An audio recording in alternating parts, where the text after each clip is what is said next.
All right, thank you for joining us again here at the Rogue Scholars Podcast. My name is Damian Blanton. I'm the High Wizard of the Haas Tower in Luskin, joined as always by my co-host. Eli Knight, King of the North. On today's episode, we are going to discuss Dungeons and Dragons. D&D in general. Yep, and I think probably just gaming. Yeah. RPG. Yeah, we're definitely going to bounce around. Yeah. So first off, I guess I'll discuss a little bit of our credentials. Yeah, I guess history first. All right, You're the one who introduced me to D&D. Right. And I think that was, 7th grade? Yeah, I'd say 8, 7. But yeah, that's when I was introduced to it because I had never played growing up. You had a much more extensive history with it than I learned to read on Dungeons and Dragons. That's what I mean, literally. You know, I think the first time I ever played, I was probably 6. You know, I can remember my first character. Who was it? Tyron Greenleaf, Ranger, Yeah. Human Ranger. Traveled with Orbital Boulderback, a dwarven fighter, Jason Cudd. Yeah, Tyron Greenleaf and Orbital Boulderback. I was young enough to throw a fit when the first time we leveled up, because he leveled up. Like, I didn't get to level up because the Rangers take more takes XP. longer. And I couldn't comprehend You that. I couldn't guess I was comprehend very why? mad. Yeah, I that thought he was seems cheating. unfair. Yeah, he was the cheating world's me. not fair, You're right. Damien. No. He's cheating me. But my brother was That's running that one. I can remember playing my brother's birthday party when I was real young. Yeah. My brother wanted to play. My dad ran one, and I played a wizard, but I was young then too. But I remember sitting on the toilet reading Dragon magazines and players' handbooks and source books, and That's awesome. to this day. But the thing about go ahead. I was just gonna say, how long did you play that character? Who, Tyron? Yeah.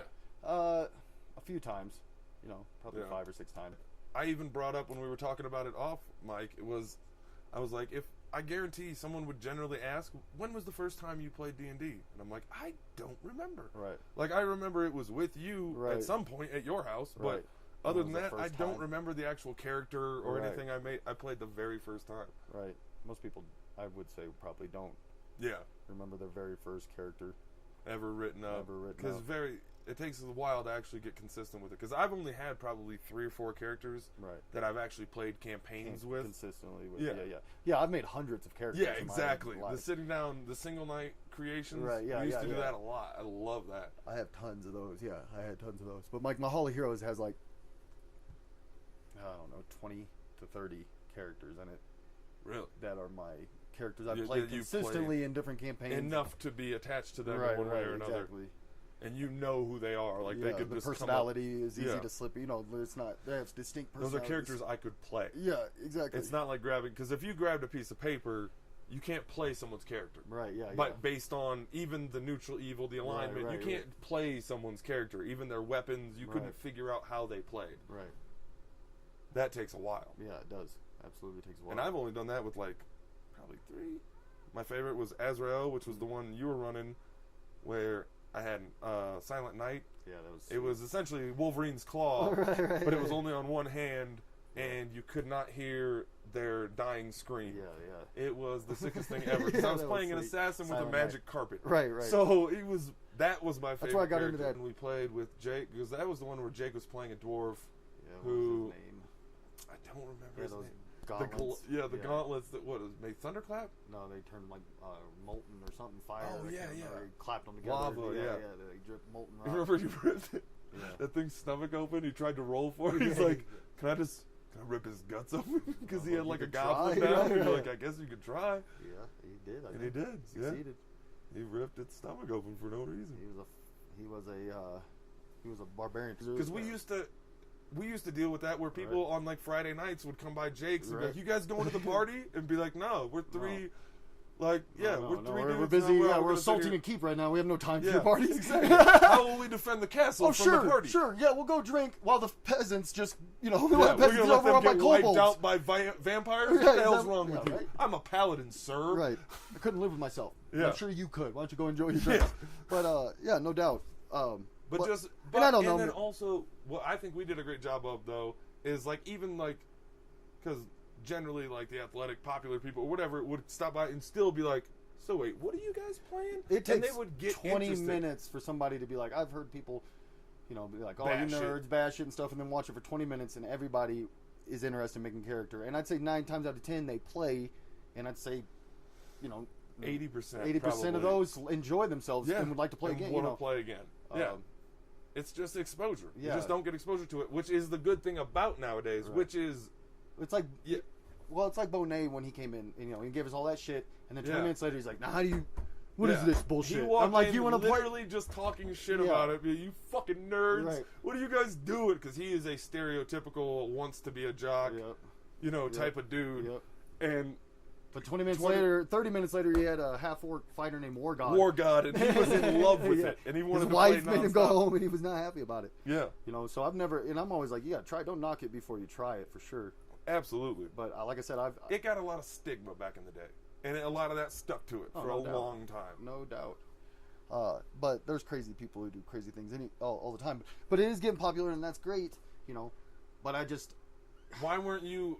I want you waving your flag Right, proud from the beginning. From the beginning. Why are you embarrassed? Right, I don't right. give a fuck if I like a ton of stupid ass shit. Nerdy, and all I'm not. kinds of stuff, Well, not right. even just nerdy, but just dumb shit. Right, You know, right. like Ace of Base. I Saw the Sign. Right. Maybe one of the greatest records of all time. Right.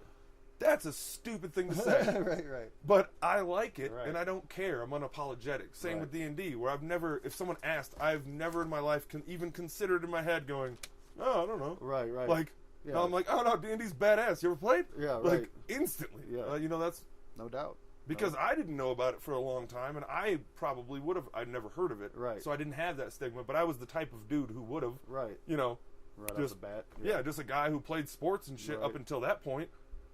The thing about it is, everybody wants to play D&D. Everybody Yeah, wants to be something secretly. more than they It's just, are. and I totally get it because the first couple times sitting down, I get being embarrassed trying to play a character. Right. That's why acting is hard. Yeah. It's hard to pretend right in front of someone you know knows you're pretending. Right. Yeah. It's yeah. easy to act like the undercover shit, like a prank show, Right. because that person doesn't know you. But when someone knows that you're not playing the character you are, right face to face, and you got to make eye contact with Right. them, it's weird. Yeah, it can I be. get it. For sure. And there's weird players. I've played with. Oh, look, I've played. definitely. I've wandered into some rooms. Right. I've played hundreds of people, and I've literally, and most of them, 98% of them were great.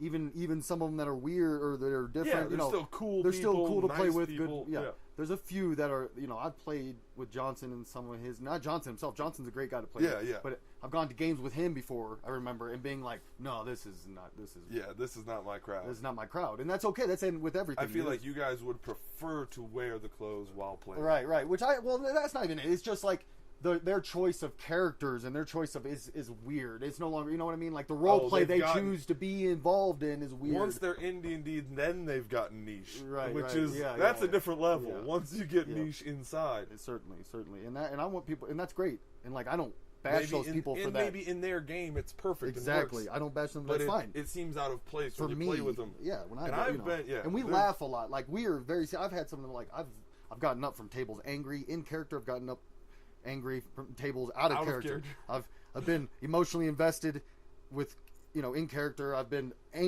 or vengeful in character. Like I've had all so that's what you're trying to get out of it is that that deep raw. Well, you Right, kind of right. emotionally get involved in your character. certainly yeah which and is, that's the best role playing Yeah, no possible.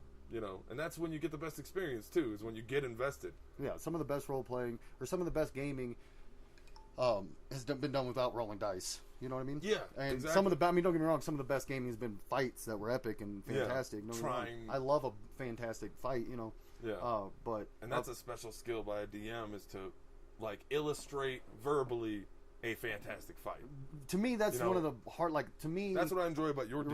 right. We try the hard. Like that's something the Blantons do. That Dad always did. Yeah. Growing up, the LT does a great job. Like to sit there and say, okay, 7 points. You take 7 points of damage.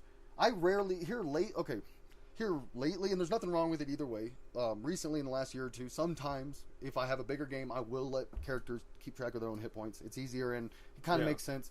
But I mean, for the most part, I enjoy as a DM keeping track of the hit points. I'll let you know, oh, you're hurt, you're not feeling too great, you're about to die. But it also gives you a visual Right. perception. If I'm looking at a character, even on a piece of paper that's 20 out of 50 hit points, I picture a guy damaged, missing some armor. Right. Rather than, where I Right. could see as a DM that would help you Right, visually. yeah, and you don't, and I want to describe it to you, like if I just say you take, okay, if a kobold hits you with a short sword and does 6 points of damage, that's the max damage it's going to do. That's a different type of hit than 2 points of damage. Like if I say, okay, 2, he might not even hit you. Maybe you just stumbled back up against the wall. You know what I mean? And that's a way to visual. If I just say you take 2 points of damage, okay, that's all you see in your head is nothing really. You just see two numbers. If I say you get pushed back, you know, and he clips your thigh, you know, and splits you open, but nothing bad. Or if you know the sword pierces your liver, you feel it go through it. You feel the bile going in, and that's a dead. You know, death. You got a few rounds before you drop. Yeah. That's, or I could say you do 6 points of damage. You know, it sounds. I don't want to hear numbers. I want to hear, you know, especially in a killing blow. To me, is that's you know that is key. What do you say? Precious cargo. Something along those lines, but almost like that's what you don't touch it. What is the? There's a word for it. What do you mean you don't touch it? I guess I'm like the word for it, sacred. Sacred, yeah. Killing blows, sacred. Right. Because like that's what I always enjoyed about yours is like instead of I was gonna say on the higher scale of things is instead of saying oh you do 22 points of damage, it's no that goes through its lung and come down from behind. But with killing blows, you're always great about that where it's always you know. I want to do it by character too. To say oh you stabbed him through the heart to a guy who uses a battle axe. Doesn't make or even if he's using bastard sword maybe exactly, you know. Or if he's using a bastard sword or two-handed sword, most likely he's not piercing anybody through the heart. You know, like exactly. And that's it's a chop. That's what you get with that decapitation or a limb coming off. Usually with a or the old going through the shoulder halfway to the chest shoulder or the style of fighting. You know, I'm not if your guy's a barbarian, I'm not going to sit there and say you do. You know, some of my favorite ones are when my favorite kill shot always is a backstab, and it's never the blasting sword. It's just the one you slip into the shadows, dagger, up between the right ribs into the heart, or between the left ribs into the heart and the lung. Can't scream, pierce the lung on the way through. Can't scream. What's the Riddick one? Lumbar. The sweet spot, just to the left of the spine, fourth lumbar down, the abdominal aorta. There you go. Aorta, yeah. Bam. I knew you had it. Yeah. But what I was just going to say those where he's just, the long, because that's technical and that's how a backstab would be. Don't get me wrong. If someo's not looking. Don't be wrong, a fucking two-handed sword plunging through the back of someone is cool, but it doesn't really make sense character-wise. Right, and speaking of. Well, I was also going to say, just on the backstab topic, I was going to say you're also good at if you, sometimes if you backstab for 45 points of damage, even if it's a single strike, if it's a killing blow, you would, you took out 2 tendons, and then he falls backwards into your blade or into the back of his neck. Where you can, that's technically 3 hits, but it doesn't have to be. You did that much damage, so he's going to die either way. Yeah, exactly. But you're good at actually doing that. Adding that to it. Yeah, you want the just flair for illustration. To it. Because if not, if you don't have that, all it is guys sitting around with pencils, papers, and dice. You know what I mean? Yeah. It gets really weird. Yeah, if you don't have it where you're immersed into it. You know what I mean? It sounds kind of counterintuitive, but the deeper you are into the game, the less weird it is. Absolutely. As long as you don't step, I've never thought it was weird. You start forgetting about whatever. You're just playing having the game. fun. Yeah, and you start being that you're thinking character. about that character. Yeah. Don't get me wrong. Everybody who's first plays usually makes a character that's a lot like themselves, or what they want to be. That's exactly. Everyone makes their pinnacle. Right. What they want to be. Right. When it comes down to their favorite class, you can see a repetition in certain people. Yeah, definitely. What classes they I do a lot of rogues. Bards and things like that. I'm a ranger through and through. I always have been. I just love that. That was my first, like I said, my first one I can remember was a ranger. Ranger and paladin, those are my, and clerics sometimes, but or just straight fighters. I'm not a big rogue or wizard guy. It's mostly because without the extensive knowing I'm going to play that character for a long time, it seems like a lot of investment. There's a lot of investment, and because those are better characters where you get a style of how you fight, or you get a style based on prior experience, right. Or that's how you gain your little things. But that's why I'm usually in and out when it comes to games and stuff like that. So I'm usually a fighter. To me, the best, if you can use the word best, but the most efficient character is one that doesn't roll dice very often. Because dice, no matter how you always try to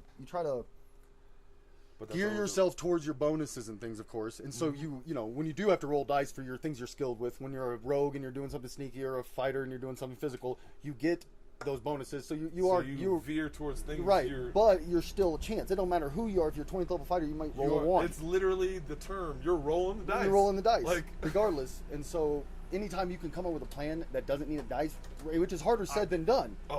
Is the perfect. Yeah, those are the best because they're flawed. They're full. There's no chance to it. You know what I mean? That's what I was actually going to bring up. Might have to edit that out. No, I was gonna bring up like best like